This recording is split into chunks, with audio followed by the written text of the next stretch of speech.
speech of Nabila Idris and my friend Sabi Karim. So speaking at last is always popular.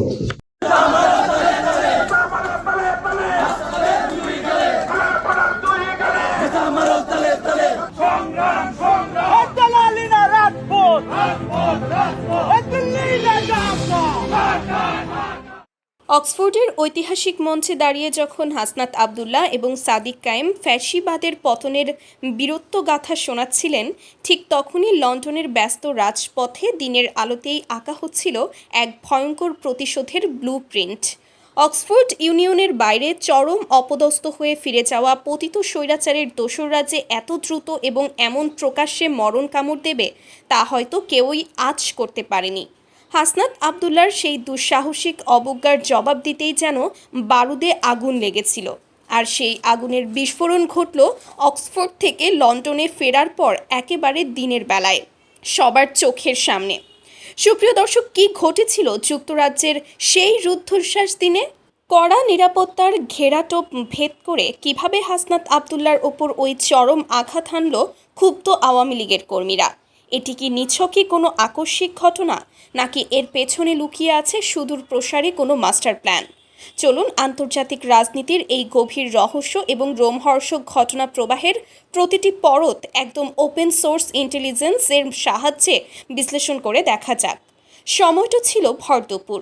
অক্সফোর্ডের অত্যন্ত সফল এবং রাজকীয় একটি পর্ব শেষে হাসনাত আবদুল্লাহ এবং তার সঙ্গীরা যখন লন্ডনের প্রাণকেন্দ্রে অবস্থান করছিলেন, তখন চারপাশের স্বাভাবিক কর্মব্যস্ততার মাঝেই ঘনীভূত হচ্ছিল এক অজানা আতঙ্ক। বিভিন্ন সূত্র এবং সামাজিক যোগাযোগ মাধ্যমে ছড়িয়ে পড়া চাঞ্চল্যকর তথ্যগুলো বিশ্লেষণ করলে দেখা যায়, অক্সফোর্ডের বাইরে ব্যর্থ হওয়ার পর আওয়ামী লীগের বিক্ষুব্ধ কর্মীরা মূলত তাদের স্ট্র্যাটেজি পরিবর্তন করে।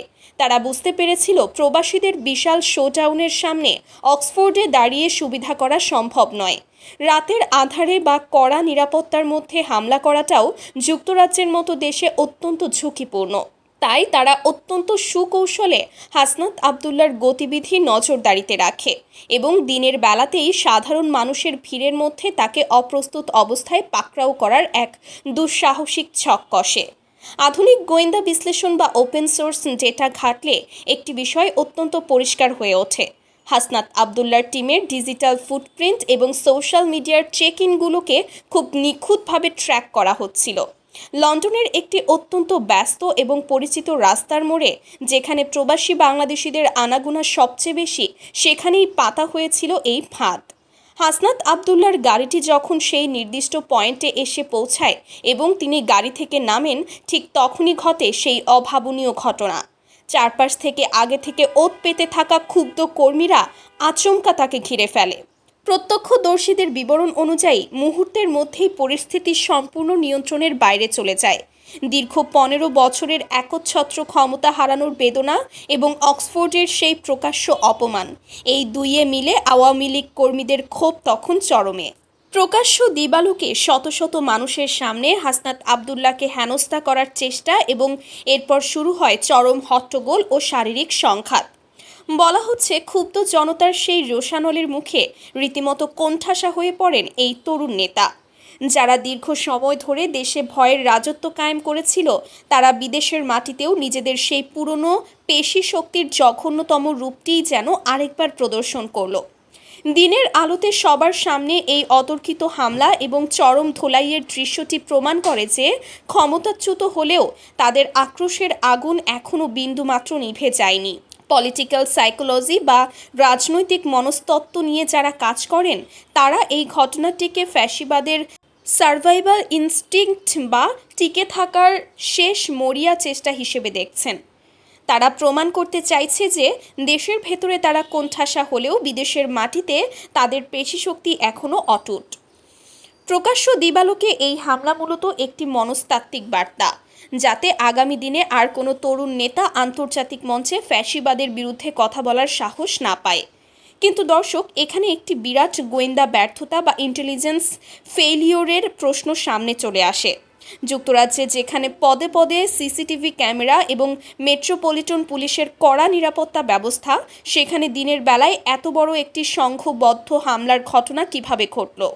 হাসনাত আবদুল্লার সঠিক অবস্থান এবং রুট ম্যাপের এত নিখুঁত তথ্য হামলাকারীদের কাছে কিভাবে পৌঁছালো?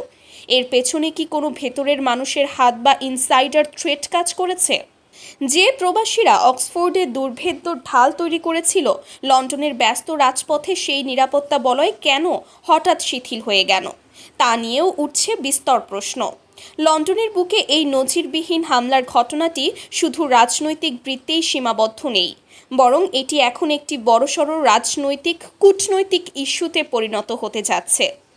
ব্রিটিশ গোয়েন্দা সংস্থা এবং স্কটল্যান্ড ইয়ার্ড ইতোমধ্যেই এই দিনের বেলার স্পর্ধাকে অত্যন্ত গুরুত্বের সাথে নিয়েছে।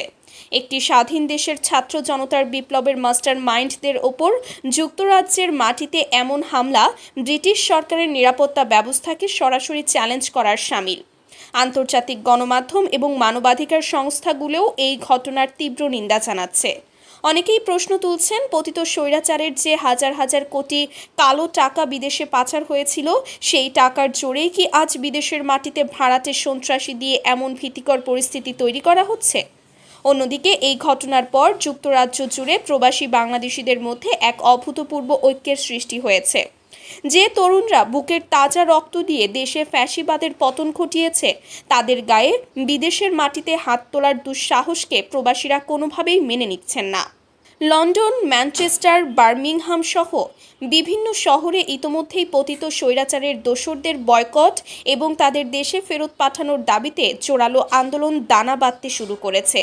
প্রবাসী বাংলাদেশিরা ব্রিটিশ পার্লামেন্টের সদস্যদের কাছে স্মারকলিপি দিচ্ছেন, যাতে এই হামলার নেপথ্যে থাকা মাস্টার মাইন্ডদের দ্রুত আইনের আওতায় এনে দৃষ্টান্তমূলক শাস্তির ব্যবস্থা করা হয়।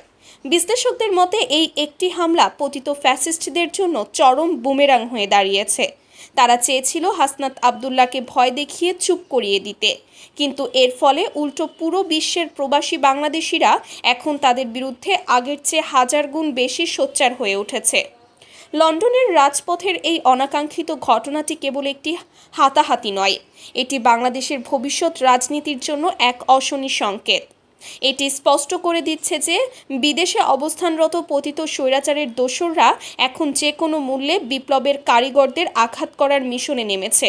তারা বুঝতে পেরেছে যে যুক্তির লড়াইয়ে তারা হেরে গেছে, তাই এখন পাশবিক শক্তির আশ্রয় নেওয়া ছাড়া তাদের আর কোনো উপায় নেই। কিন্তু জুলাই বিপ্লবের মাধ্যমে যে তরুণ সমাজ ভয়কে জয় করতে শিখেছে, বিদেশের মাটিতে এমন কাপুরুষোচিত হামলা তাদের কতটা দমিয়ে রাখতে পারবে, সেটাই এখন সবচেয়ে বড় প্রশ্ন। আন্তর্জাতিক ভূ রাজনীতি এবং ইনভেস্টিগেটিভ অ্যানালাইসিস নির্ভর এমন সব রোমহর্ষক খবর সবার আগে পেতে চ্যানেলটি সাবস্ক্রাইব করে পাশের বেল আইকনটি অন করে দিন। সত্যের সন্ধানে সবসময় আমাদের সাথেই থাকুন। ধন্যবাদ।